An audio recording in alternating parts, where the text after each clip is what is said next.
चक्रवात और प्रति चक्रवात की हम बात करेंगे। तो कौन कौन से देखिए सेक्शन हम कवर करेंगे वो मैं आपको पहले बता देता हूँ। देखिए हवा के कैरेक्टरिस्टिक सबसे पहले हम डिस्कस करेंगे। उसके बाद में चक्रवात क्या होता है और इसकी उत्पत्ति कैसे होती है, इस चीज़ को हम समझेंगे। चक्रवात के प्रकारों को हम देखेंगे। विभिन्न प्रकार के चक्रवातों को देखिए विश्व में किस नाम से जाना जाता है उसकी हम बात करेंगे। साथ ही हम बात करेंगे प्रति चक्रवात एंटी साइक्लोन क्या होता है, और लास्ट में एक very important question answer test भी लगाएंगे। ठीक है, जो लास्ट ईयर एग्जाम में क्वेश्चन पूछे गए हैं इस टॉपिक से, वो सारे क्वेश्चन जो है हम लास्ट में सॉल्व करेंगे। फ्रेंड्स, जितना मैं आपको बता रहा हूँ अगर आप उतना ध्यान से पढ़ लेते हैं तो 100% अगर एग्जाम में इस टॉपिक से क्वेश्चन बनेगा तो आप इजीली क्वेश्चन जो है वो सही टिक करके आएंगे। तो ध्यान से वीडियो देखिएगा। तो चलिए हम वीडियो को स्टार्ट करते हैं। तो फ्रेंड्स देखिए, सबसे पहले हम बात करते हैं हवा एयर होती क्या है। देखिए मैं आपको पूरा कॉन्सेप्चुअली समझाऊंगा, बस आपको ये वीडियो ध्यान से सुनना है। ज़्यादा आपको याद करने की ज़रूरत नहीं है, एक बार बस ये वीडियो देख लोगे आपको बहुत ईजी तरीके से टॉपिक समझ में आ जाएगा। तो हवा विंड होती क्या है? मिक्सचर ऑफ गैसेस को क्या बोलते हैं? हम हवा बोलते हैं। गैसों के मिश्रण को ही हवा कहा जाता है। जब यह हवा एक स्थान से दूसरे स्थान पर गति करती है तब इसे क्या बोला जाता है? विंड बोला जाता है। तब इसे क्या बोला जाता है? पवन बोला जाता है। अब बात आती है कि हवा जो होती है वो गति क्यों करती है। तो देखिए, प्रेशर डिफरेंस के कारण हवा जो होती है वो गति करती है। जब भी वातावरण में प्रेशर डिफरेंस होगा तब हवा जो होगी वो गति करेगी। अब एक चीज ध्यान रखिएगा, वायु मतलब हवा का एक नियम होता है कि वायु हमेशा हाई प्रेशर से लो प्रेशर की ओर गति करती है। ओके, हाई प्रेशर से लो प्रेशर की ओर गति करती है हवा। देखिए इसको याद करने का मैं आपको सिंपल सा तरीका बताता हूँ। स्टूडेंट जो होते हैं वो एग्जाम को लेकर हाई प्रेशर में होते हैं। ठीक है, तो वो हाई प्रेशर की कंडीशन में क्या करते हैं? अपने फ्रेंड्स से बातचीत करेंगे या फिर अपने पेरेंट्स से बातचीत करेंगे। तो वो क्या करते हैं? हाई प्रेशर से लो प्रेशर में जाने की कोशिश करते हैं कि मेरा प्रेशर थोड़ा सा रिलीज हो जाए। मैं अपने फ्रेंड सर्कल से एक बार बातचीत कर लेता हूँ तो मेरा प्रेशर जो होगा वो रिलीज हो जाएगा। तो देखिए इंसानों की प्रवृत्ति भी यही होती है कि वो हाई प्रेशर से लो प्रेशर की ओर जाने की कोशिश करता है। उसी तरीके से हवा भी जो होती है वो हाई प्रेशर से लो प्रेशर की ओर चलती है। ठीक है फ्रेंड्स, समझ में आया आपको? बहुत ही बेसिक कॉन्सेप्ट है। तो फ्रेंड्स देखिए, यहाँ पर हमने बात करी एयर प्रेशर की मतलब वायु दाब की।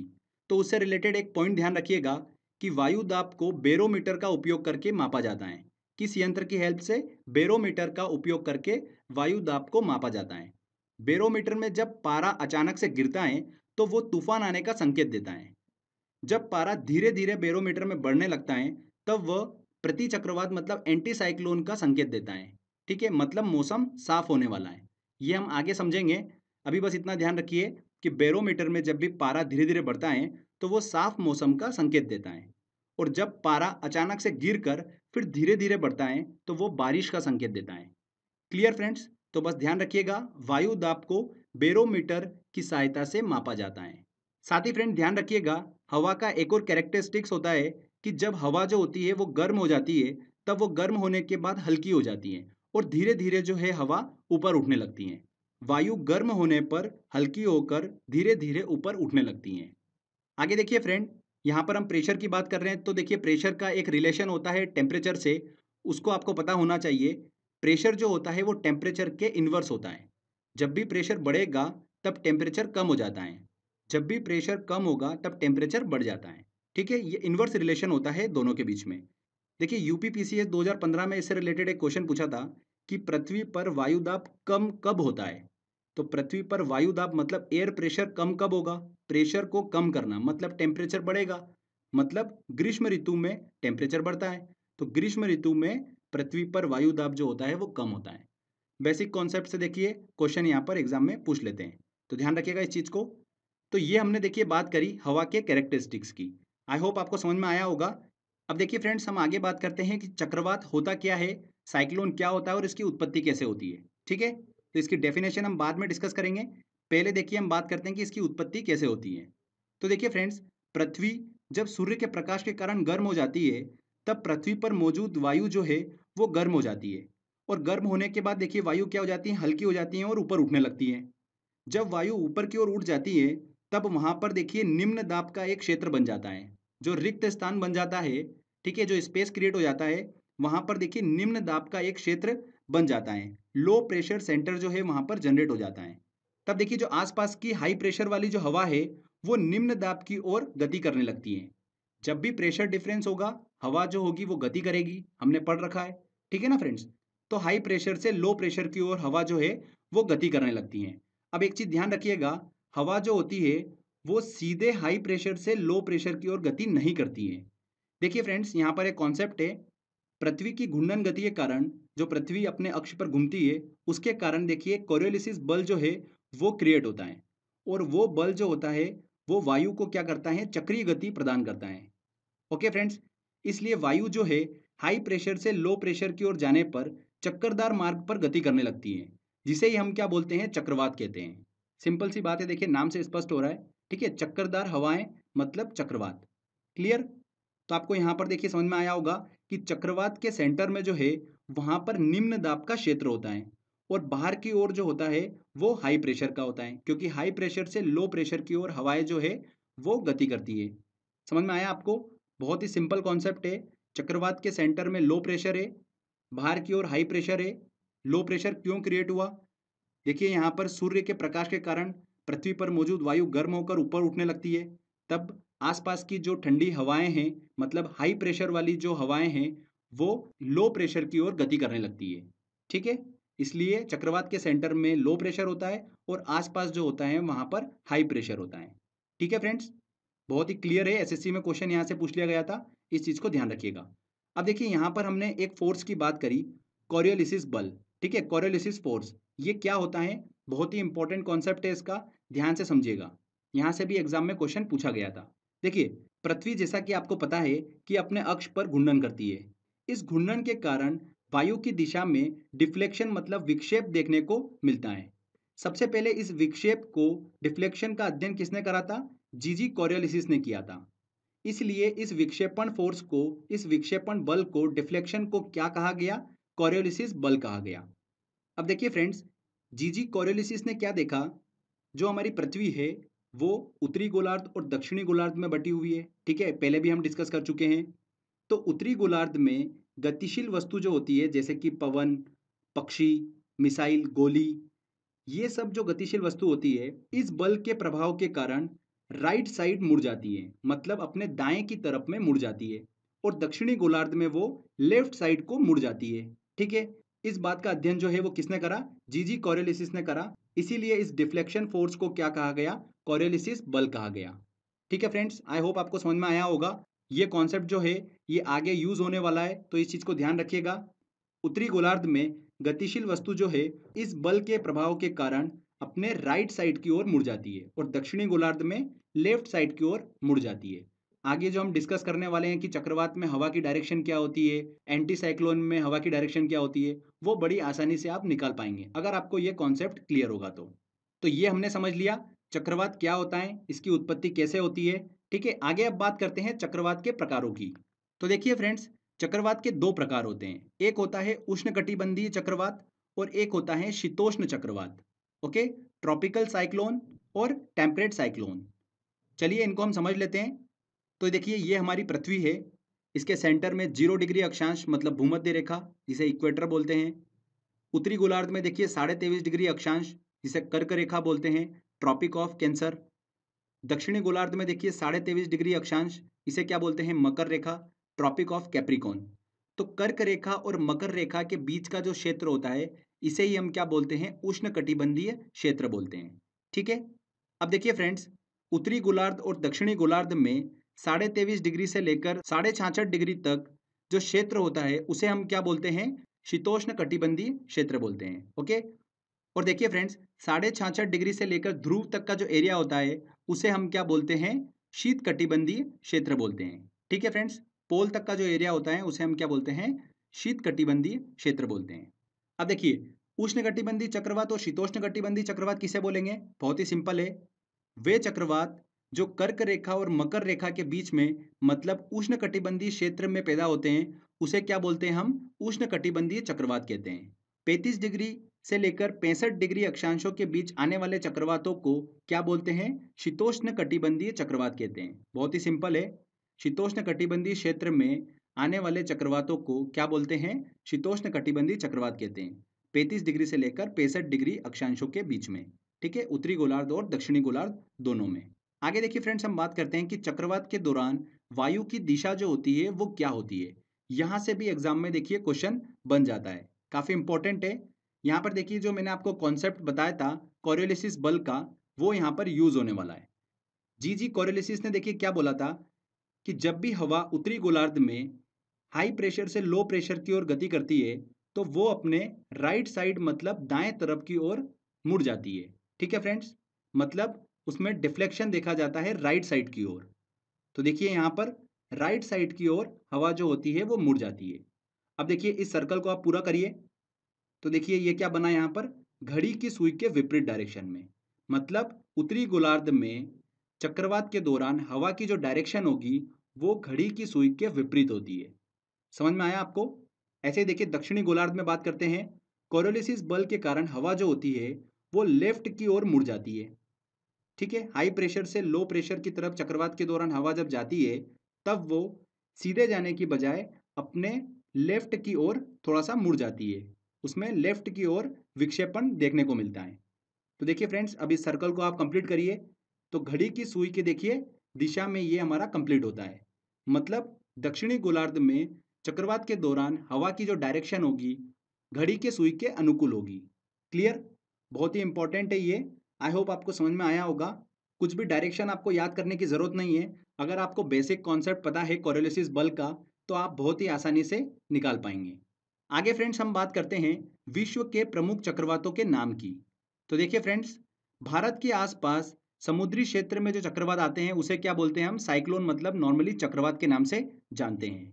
ऑस्ट्रेलिया के देखिए उत्तर पश्चिमी क्षेत्र में जो चक्रवात आते हैं उसे क्या बोला जाता है, विली विली के नाम से जाना जाता है। किस नाम से? विली विली के नाम से जाना जाता है। वेरी वेरी इंपॉर्टेंट है। चीन और जापान के देखिए पास समुद्री क्षेत्र में जो चक्रवात आता है उसे क्या बोलते हैं, टाइफून के नाम से जाना जाता है। किस नाम से जाना जाता है? टाइफून के नाम से जाना जाता है। अब देखिए फ्रेंड्स, आगे हम एक और चक्रवात पढ़ने वाले हैं, टॉर्नेडो और टाइफून। इसमें देखिए स्टूडेंट जो है वो अक्सर कंफ्यूज जाते हैं। तो टाइफून को लेकर मैं आपको एक ट्रिक बता देता हूँ। ऐसा ध्यान रखिएगा कि जापान और चीन में आपने देखा होगा कि बहुत सारे बिजनेसमैन रहते हैं। ठीक है, बिजनेस करते हैं। चाइना जो है पूरा भारत में बिजनेस करता है। तो देखा होगा आपने बिजनेसमैन को, वो अक्सर टाई लगा के रखते हैं। तो देखिए फ्रेंड, टाई कौन लगाता है? चाइना में बिजनेसमैन लगाते हैं। तो बस टाई से क्या बन जाएगा? टाइफून। टाई जहाँ पर भी वर्ड आएगा आपके दिमाग में चाइना आ जाएगा, तो आप कभी भी गलत आंसर नहीं टिक करके आएंगे। तो चीन के पास समुद्री क्षेत्र में जो चक्रवात आता है उसे क्या बोलते हैं? टाइफून के नाम से जाना जाता है। आगे देखिए फ्रेंड्स, यूएसए के मैदानी क्षेत्र से जो ठंडी हवा उठती है और मेक्सिको की खाड़ी से जो गर्म हवा निकलती है वो आपस में टकराती है, तो उससे भयंकर चक्रवात का निर्माण होता है। उसे क्या बोलते हैं? टॉर्नेडो बोलते हैं। और टॉर्नेडो जो है वो कैरिबियन सागर में देखने को मिलता है। ठीक है फ्रेंड्स, जब ये टॉर्नेडो मैदानी भाग में इंटर कर जाता है तब इसे क्या बोलते हैं? टॉर्नेडो एली बोलते हैं। देखिए चक्रवात जब समुद्री भाग में है तब उसे वहां पर टॉर्नेडो बोलते हैं, पर जैसे ही मैदानी भाग में इंटर कर जाता है तब उसे टॉर्नेडो एली के नाम से जाना जाता है। टॉर्नेडो एली जो है वो मुख्यतः मिसिसिपी मिसौरी मैदानी क्षेत्र में जो है वो देखने को मिलता है। ठीक है फ्रेंड्स, इस चीज़ को ध्यान रखिएगा। एक और इम्पॉर्टेंट चीज़, टॉर्नेडो जो है वो दुनिया का सबसे खतरनाक चक्रवात है। सबसे खतरनाक चक्रवात कौन सा है? टॉर्नेडो है। इसकी तीव्रता जो है वो फुजीटा स्केल का उपयोग करके मापी जाती है। फुजीटा स्केल का उपयोग करके मापी जाती है टॉर्नेडो की तीव्रता। राइट? आगे देखिए फ्रेंड, हम बात करते हैं हरिकेन चक्रवात की। तो ये अटलांटिक सागर में देखने को मिलता है। मैक्सिको, फ्लोरिडा, वेस्ट इंडीज के तटीय क्षेत्रों में नॉर्मली हरिकेन चक्रवात जो है वो देखने को मिलता है। तो फ्रेंड्स, ये नाम जरूर ध्यान रखिएगा आप। एक और इम्पॉर्टेंट चीज, हरिकेन की जो तीव्रता है वो सेफिर सिम्पसन स्केल से मापी जाती है। किससे मापी जाती है? सेफिर सिम्पसन स्केल से। ओके। हरिकेन प्रायः 1 जून से लेकर 30 नवंबर तक देखने को मिलते हैं। तो फ्रेंड्स, ये देखिए विश्व के प्रमुख चक्रवातों के नाम हमने डिस्कस करे कि चक्रवातों को किस एरिया में किस नाम से जाना जाता है। ओके। आगे बात करते हैं फ्रेंड्स हम प्रति चक्रवात मतलब एंटी साइक्लोन की। बहुत ही सिंपल है, जैसा कि नाम से स्पष्ट है, साइक्लोन का उल्टा। मतलब देखिए, चक्रवात के सेंटर में हमने बात करी थी कि लो प्रेशर होता है और आसपास जो होता है वो हाई प्रेशर होता है। अगर हम प्रति चक्रवात की बात करेंगे तो यहाँ पर सेंटर में हाई प्रेशर होता है और आसपास जो होता है वो लो प्रेशर होता है। तो हवाएं जो है वो हाई प्रेशर से लो प्रेशर की ओर जाती है। मतलब प्रति चक्रवात में हवाएं जो है वो फैलती हुई हमको दिखाई देती हैं। प्रति चक्रवातों में मौसम जो होता है वो पूरी तरीके से साफ होता है, जबकि चक्रवातों में क्या होता है, चक्रवातों के दौरान तेज मूसलाधार बारिश जो है वो हमको देखने को मिलती है। अच्छा, एक इंपॉर्टेंट चीज़ और ध्यान रखिएगा यहाँ पर, चक्रवातों के दौरान जो तेज वर्षा होती है उसे हम क्या बोलते हैं, फ्रंटल रेन बोलते हैं। क्या बोलते हैं, फ्रंटल रेन बोलते हैं। मतलब वाताग्र वर्षा जो है उसे कहा जाता है। साइक्लोन का जो सेंटर होता है, चक्रवात का जो केंद्र होता है, उसे चक्रवात की आंख कहा जाता है, जो कि वर्षा रहित क्षेत्र होता है, वहां पर वर्षा नहीं होती है उसके सेंटर में। ठीक है, तो ये हमने डिस्कस करा फ्रेंड्स, प्रति चक्रवात क्या होता है। अगर प्रति चक्रवात में देखिए हवा की डायरेक्शन की बात करें हम, तो बहुत ही सिंपल है। चक्रवात का जस्ट आपको उल्टा करना है, उत्तरी गोलार्ध में और दक्षिणी गोलार्ध में हवा की डायरेक्शन क्या होगी, अब बिल्कुल आसानी से आप निकाल सकते हैं। ओके, आगे देखिए फ्रेंड्स, कुछ इंपॉर्टेंट पॉइंट्स और मैं डिस्कस करूंगा, उसके बाद हम टेस्ट की ओर चलेंगे। तो देखिए, उत्तर पश्चिम प्रशांत सागर जो है वो सबसे ज़्यादा एक्टिव बेसिन है चक्रवात के लिए। वहाँ पर सबसे ज़्यादा विश्व के चक्रवात जो है वो जन्म लेते हैं। कहाँ पर, उत्तर पश्चिम प्रशांत सागर में। इसके बाद देखिए, उष्णकटिबंधीय क्षेत्रों में जो दक्षिण अटलांटिक सागर है और दक्षिणी पूर्वी प्रशांत क्षेत्र है, इसमें चक्रवातों की उत्पत्ति नहीं होती है। क्यों नहीं होती है, तो ध्यान रखिएगा, सी की जो सरफेस होती है वो बहुत ही ज़्यादा ठंडी होती है, मतलब उसका टेम्परेचर जो होता है वो बहुत ज़्यादा कम होता है, मतलब प्रेशर यहाँ पर ज़्यादा होगा। तो इस वजह से यहाँ पर चक्रवात जो है वो नहीं देखने को मिलते हैं। क्लियर फ्रेंड्स, उष्णकटिबंधीय क्षेत्र में ध्यान रखिएगा, दक्षिणी अटलांटिक सागर और दक्षिणी पूर्वी प्रशांत क्षेत्रों में चक्रवात जो है प्रायः उत्पन्न नहीं होते हैं। इसके बाद देखिए, चक्रवातों की शक्ति का मापन जो है वो किस स्केल पे किया जाता है, तो ध्यान रखिएगा टी स्केल पर चक्रवातों की शक्ति का मापन जो है वो किया जाता है। तो फ्रेंड्स देखिए, यहाँ पर हमारा ये चक्रवात और प्रति चक्रवात मतलब साइक्लोन और एंटी साइक्लोन वाला थ्योरी सेक्शन कंप्लीट होता है। आई होप आपको समझ में आया होगा। चलिए फ्रेंड, अब हम टेस्ट की ओर चलते हैं और सारे इंपॉर्टेंट क्वेश्चन सॉल्व करते हैं जो लास्ट ईयर एग्जाम में क्वेश्चन पूछे गए और जो पूछे जा सकते हैं। तो चलिए टेस्ट की ओर चलते हैं। देखिए फ्रेंड्स, हमारा पहला क्वेश्चन है, टॉर्नेडो बहुत प्रबल उष्णकटिबंधीय चक्रवात है। कहाँ का चक्रवात है, कैरेबियन सागर में टॉर्नेडो जो है वो देखने को मिलते हैं। A answer. संयुक्त राज्य अमेरिका यूएसए में निम्नलिखित में से किस क्षेत्र को टॉर्नेडो एली कहा जाता है। किसे कहा जाता है टॉर्नेडो एली, जब टॉर्नेडो जो है वो मैदानी क्षेत्र में इंटर कर जाते हैं तब टॉर्नेडो एली उन्हें कहा जाता है। साधारणतः देखिए, टॉर्नेडो एली जो है वो कहाँ पर देखने को मिलते हैं, मिसिसिपी मैदानी क्षेत्र में टॉर्नेडो एली देखने को मिलते हैं। टाइफून नामक चक्रवात से निम्नलिखित में कौन सा क्षेत्र अधिक प्रभावित होता है। देखिए हमारी ट्रिक क्या थी दोस्तों, टाइफून, टाई कौन लगाता है, चाइना और जापान में जो बिजनेस करने वाले लोग होते हैं वो अक्सर टाई लगाते हैं। तो वही हमारी ट्रिक है, उसी के पास में टाइफून चक्रवात जो है वो देखने को मिलता है। चीन सागर जो है वहाँ पर अक्सर जो है टाइफून नामक चक्रवात देखने को मिलता है। B answer. निम्न मानकों में से हरिकेन की तीव्रता मापन के लिए किसका उपयोग किया जाता है। किसका उपयोग किया जाता है हरिकेन की तीव्रता मापने के लिए, सेफिर सिम्पसन मापक का उपयोग किया जाता है। बैरोमीटर में पारे के तल की अचानक गिरावट सूचक है। बैरोमीटर में पारे का अचानक गिरना तूफान आने का संकेत होता है। तो यहाँ पर देखिए बी आंसर हमारा सही होगा, तूफान आने का संकेत देता है। विली विली है, विली विली क्या है, उत्तर पश्चिम ऑस्ट्रेलिया का उष्णकटिबंधीय चक्रवात जो है उसे विली विली के नाम से जाना जाता है। उष्णकटिबंधीय अक्षांशों में दक्षिणी अटलांटिक और दक्षिणी पूर्वी प्रशांत क्षेत्रों में चक्रवात उत्पन्न नहीं होते हैं। इसका कारण है, इसका प्रमुख कारण क्या है, जो समुद्र के ऊपर की सरफेस होती है उसका टेम्परेचर बहुत कम होता है। ठीक है, समुद्री पृष्ठों के ताप जो होते हैं वो निम्न होते हैं, टेम्परेचर जो है वहाँ पर कम होता है। इस वजह से दक्षिणी अटलांटिक और दक्षिणी पूर्वी प्रशांत क्षेत्र में चक्रवात उत्पन्न नहीं होते हैं। निम्नलिखित में से कौन सा मापक टॉर्नेडो की तीव्रता के मापन हेतु प्रयोग में लाया जाता है। टॉर्नेडो की तीव्रता के मापन के लिए फुजिटा स्केल का उपयोग किया जाता है। B answer. प्रति चक्रवात में वायु की दिशा क्या होती है। देखिए इस तरीके से क्वेश्चन जो है एग्जाम में पूछ ले जाते हैं। तो बहुत ही सिंपल है, चक्रवात का जस्ट आपको उल्टा करना है। चक्रवात में देखिए वायु की डायरेक्शन निकालना मैंने आपको सिखाई थी। ये हमारी पृथ्वी है, ऊपर वाला उत्तरी गोलार्ध हो गया, नीचे वाला दक्षिणी गोलार्ध हो गया। तो उत्तरी गोलार्ध में देखिए वायु की जो दिशा थी मैंने आपको बताया था, कोई भी वस्तु अगर गति करती है तो वो राइट की ओर मुड़ जाती है। तो यहाँ पर देखिए ये राइट की ओर मुड़ गई, तो ये क्या हो गया फ्रेंड्स, यहाँ पर एंटी क्लॉकवाइज, और यहाँ पर क्या होगा, क्लॉकवाइज होगा। ये हो गया चक्रवात में, तो इसका जस्ट उल्टा कर दो आप, उत्तरी गोलार्ध में घड़ी की सुई की डायरेक्शन में।